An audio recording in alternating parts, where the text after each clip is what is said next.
I'm Leila Zenia, a mother to 5-year-old Roya and a director of the Kabuki Syndrome Foundation. Just a quick reminder that the session is being recorded, so by continuing in the meeting, you're consenting to being recorded. I am really thrilled to introduce this next segment. One of KSF's pillars is supporting the development of therapeutic options for Kabuki syndrome. And in this session, we'll hear about plans for an upcoming clinical trial for a small molecule drug.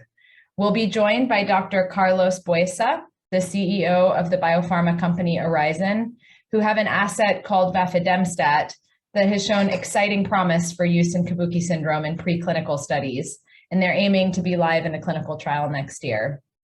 My husband Eduardo and I have had the pleasure of getting to know Carlos over the last 6 months or so, and we've been hugely impressed with his passion for helping people, his dedication, and the promise that Vafidemstat shows to be a therapy for Kabuki syndrome. We are so grateful to him and to his team for their commitment, and grateful to him for his friendship. As we heard yesterday, the success of a clinical trial isn't just the drug itself, but the design of the trial. And the outcome measures how they're defined, the patient selection and stratification, the trial protocols. So on that subject, we'll get to hear again from the amazing Jackie Harris from Kennedy Krieger, who's been working tirelessly and closely with the ORYZON team on really laying those foundations for the design of an effective clinical trial. So with that, I'm delighted to introduce Dr. Carlos Buesa, the CEO of ORYZON, and Dr. Michael Ropacki, their Chief Medical Officer for CNS. And then after that, we will hear from Dr. Harris. Over to you. Thank you very much, Leila. Thank you to the foundation, to Jean, for inviting us to this terrific conference. We have been attending these last 2 days, and we have been impressed. I have been personally impressed by the quality of the talks and the quality of the science and the vibrant and really warm atmosphere between the community and the academy. So we are very pleased to participate today to be with you for first time. And as Leila said, we have been interacting with in the last year with the community, with and all came basically when we read the paper from Dr. Johnson. We were very impressed by this paper, and we were immediately thinking that our compound and our program could eventually play a role on Kabuki syndrome. So we were contacting Dr. Johnson, and then later to Jackie, and then later to Leila, and we have been basically submerged on this beautiful project. So we were really delighted to have the opportunity today to share a few minutes with you. We are going to basically to make a small presentation. We have deliberately tried to get this a very high level. I'm going to present very briefly the company for you to know who we are and what we want to do. And then later, Dr. Ropacki, our Chief Medical Officer in CNS, will present you a bit more of the data on the molecule itself. So I'm going to try to share, let's see if I can share the screen right now. Okay.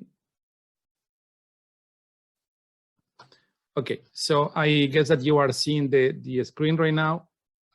So basically, we are a company, a biotech company, a pure player in biotech. So we are developing basically. Carlos, I'm not sure that the screen is actually being shared, or at least it's not on my side. Could you try that one more time? Okay. Okay. So let's see now. Now? Perfect. Now we can see it. If you go into full screen or presentation mode, that would be great. I'm struggling between my two screens. Voila. Here we are again. Perfect. So can you see it now? Absolutely. Perfect. Thank you, Leila. So as I said, we are basically developing epigenetic drugs to approach personalized medicine in the oncology field and also in the CNS field. So we are a pure biotech player. We are actually listed in Europe, but we started this company a while ago. Actually, we were starting in 2000, back in 2000 in Barcelona. You might have heard of this beautiful city, vibrant city on the Mediterranean side. And we were basically born as a spin-off, as a startup from the Barcelona University. And we were spending our first years incubated on the Barcelona Science Park, struggling as any starting company to get the next funding round, to get the next milestone done. But we basically were young. We were we were full of enthusiasm. And I must say that this wouldn't have been done without the help of Tamara Maes, who is the co-founder of the company. He's the vice president of the company. She's a geneticist.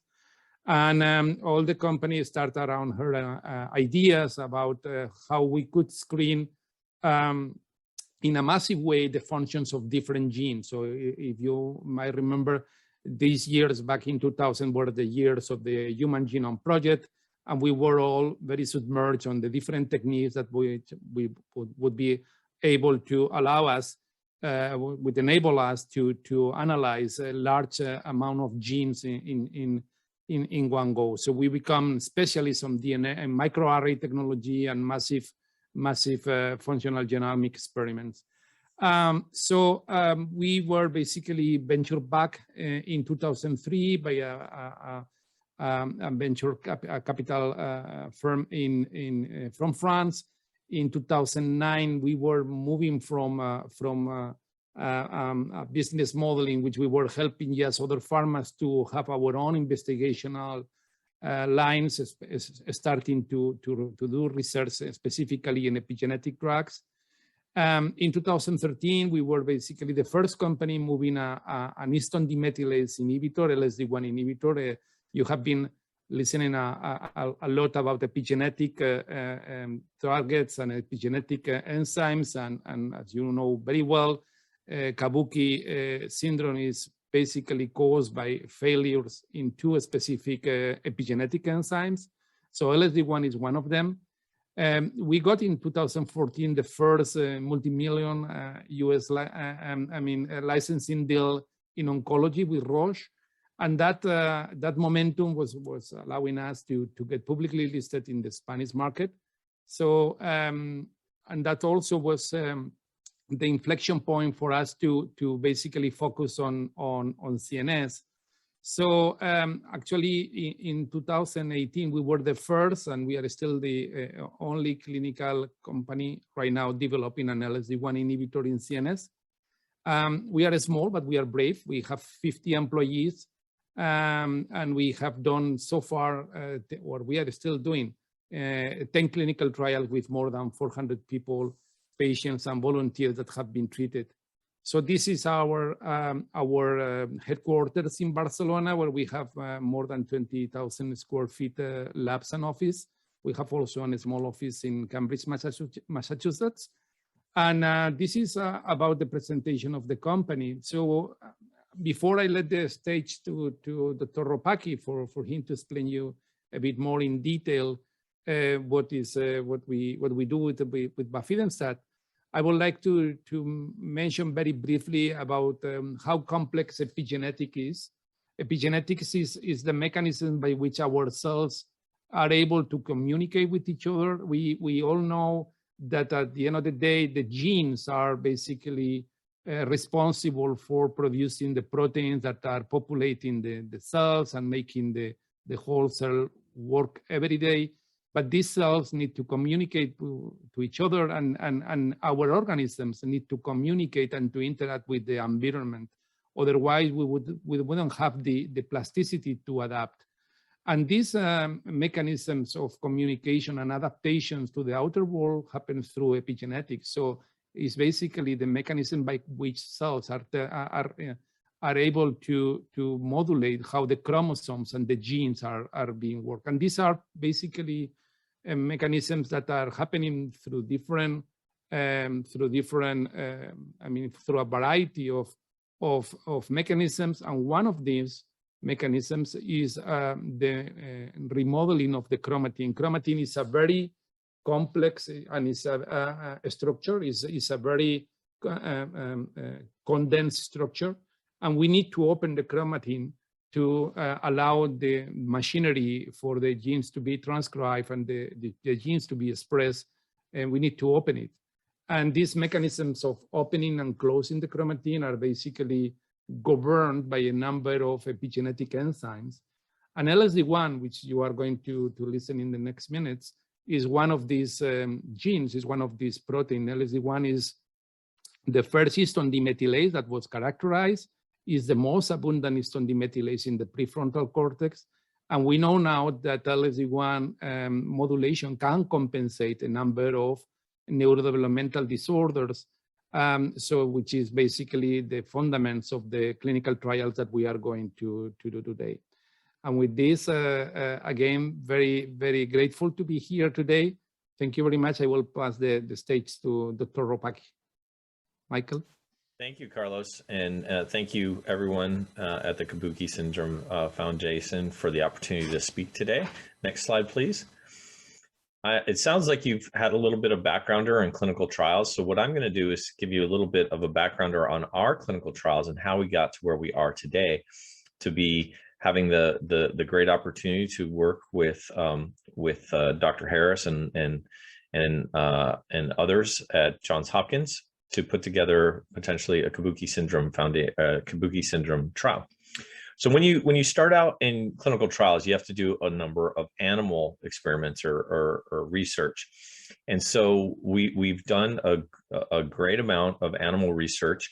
And from this, what we found out about Vafidemstat, or Vafi for short, is that it enhances memory, it enhances sociability, it reduces agitation and aggression, it reduces neuroinflammation, and it seems to be neuroprotective. And all of this has been published in a journal article that is seen on the screen here below. Now, the way it works is Vafi, as Carlos just explained very well how epigenetic drugs works, it affects neurons, and neurons are like wires, if you will, within your brain. And some diseases mean that the neurons or these wires are not working like we'd hope them to work. And the animal experience that I'm showing you here, a summary of, shows that Vafi helped repair some of the neurons connections. And therefore, we sometimes say that Vafi is a potential neuron fixer. Next slide. Vafi was also studied in humans. And so when you're going to do clinical trials, the first is you do a phase 1 trial. It's called a first-in-human trial.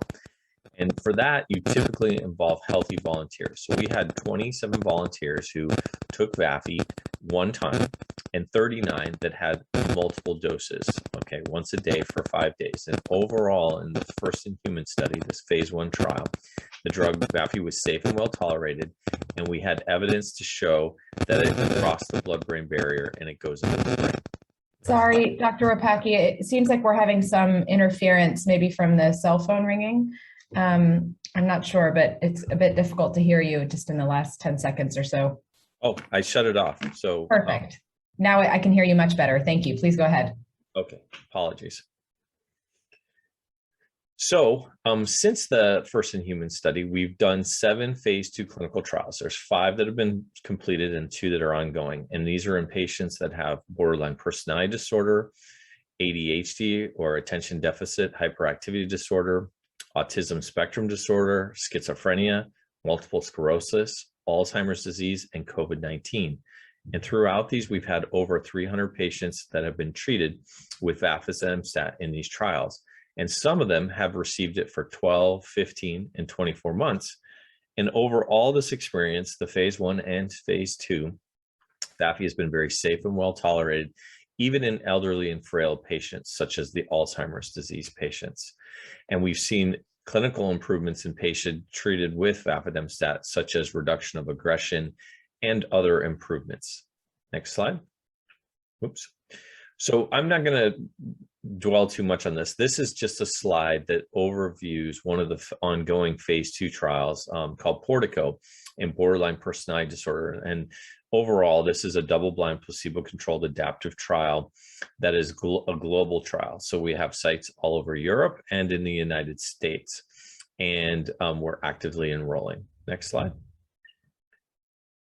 And I'm also happy to say that we've also launched Evolution, which is a phase 2 double-blind, placebo-controlled adaptive trial in schizophrenia. And this trial is also ongoing and recruiting currently, but only in Spain at the present time. Next slide. And then in addition to these, we have a number of collaborations going, like the one with Johns Hopkins University for Kabuki syndrome. And that trial will be called the HOPE trial. And we are in preparations.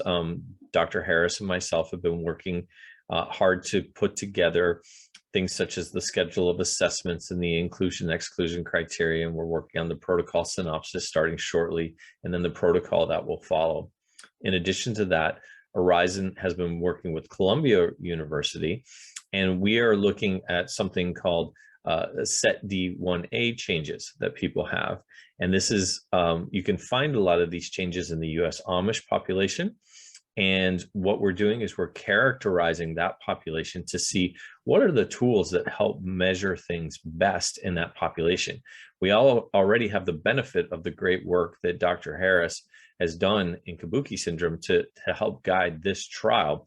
But in the set D1A trial, future trial, we need to figure what those tools are. So that's what we're doing currently. And then we're doing the similar thing in Schenck 3 changes that is related to autism spectrum disorder. And it's called Phelan-McDermott syndrome. And there's been 200 patients identified in Spain. And we're doing this cohort characterization study to see what tools work well in that population currently. Next slide. So thank you for the opportunity to present. Overall, hopefully you can see that there's been a lot of great work that has been done and a lot of ongoing work that is currently being done to hopefully bring a future treatment to various conditions, including Kabuki syndrome. Thank you again.